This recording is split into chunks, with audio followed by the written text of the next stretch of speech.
Thiruvithamkoor Devaswom board പ്രസിഡന്റായി K ജയകുമാറിനെ നിയോഗിച്ചതിലും പോര്. സർക്കാർ ശമ്പളം വാങ്ങുന്നയാൾ ബോർഡ് അംഗമായത് ചട്ടവിരുദ്ധമാണെന്ന് കാട്ടി കാർഷികോൽപാദന കമ്മീഷണർ ബി അശോകാണ് ഹർജി നൽകിയത്. അശോകിന്റെ വാദം ജയകുമാർ മുഖ്യമന്ത്രി പിണറായി വിജയനും തള്ളി.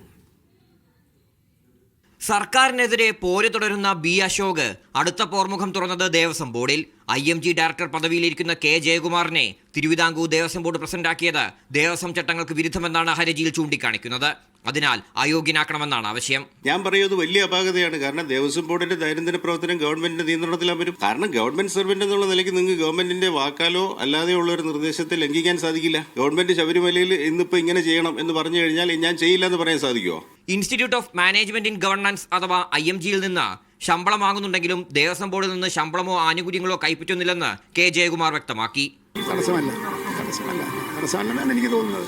വരട്ടെ, ഏതായാലും നിയമപ്രശ്നമായിരിക്കില്ലേ അത്. അവിടെ വെച്ച് കാണാം. നമുക്ക് ഗവൺമെന്റാണ് ഇതിന് ഉത്തരം പറയേണ്ടത്, ഞാനല്ല.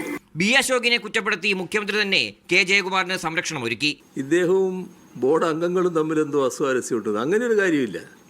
അദ്ദേഹത്തെ ബോർഡ് അംഗങ്ങളെല്ലാം നല്ല രീതിയിൽ തന്നെ അംഗീകരിക്കുകയാണ്. എല്ലാവരും അംഗീകരിക്കുന്നൊരു മനുഷ്യനാണല്ലോ ജയകുമാർ. നമുക്കെല്ലാവർക്കും അറിയാലോ. അദ്ദേഹം പൊതുവെ എല്ലാവർക്കും സ്വീകാര്യനായിട്ടുള്ള ഒരാളാണല്ലോ.